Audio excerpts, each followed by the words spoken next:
যাচ্ছেন বা জি। যারা ফিরে এসেছেন এই প্যান্ডেমিককে কেন্দ্র করে, আমরা তো স্যার তাদেরকে প্রয়োজনীয় সহযোগিতা কতটা দিতে পেরেছি এটা নিয়েও তো স্যার প্রশ্ন আছে, তাই না? এটা তো রাজনীতির প্রশ্ন না, রেমিটেন্স সাথে এর কোনো সম্পর্ক নাই। তাদেরকে আলাদাভাবে সবাইকেই কিন্তু সাহায্য যারা সহযোগিতা স্যার করে আবার ফেরত যেতে চাচ্ছে তাদেরকে কি আমরা সঠিকভাবে পাঠাতে পেরেছি? সঠিকভাবে পাঠাতে পেরেছি। আমার কাছে এই অভিযোগ নাই যে তারা যেতে পারে নাই। এখন কথা হচ্ছে সব দেশে যারা যেখানে যেখানে যাবে সেখানে তারা যাচ্ছে, যাওয়াটা বন্ধ হয়নি, যাওয়াটা যাওয়াটা চলমান। এবং এটা যদি যখন সময় যখন স্বাভাবিক হবে তখন আরো বেশি করে নিয়ে যাবে।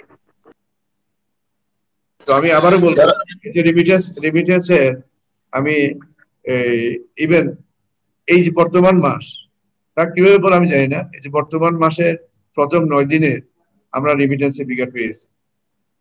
প্রথম 9 দিনের এই মাসে, চলতি মাসে প্রথম 9 দিনে আসছে $567 মিলিয়ন, $567 মিলিয়ন।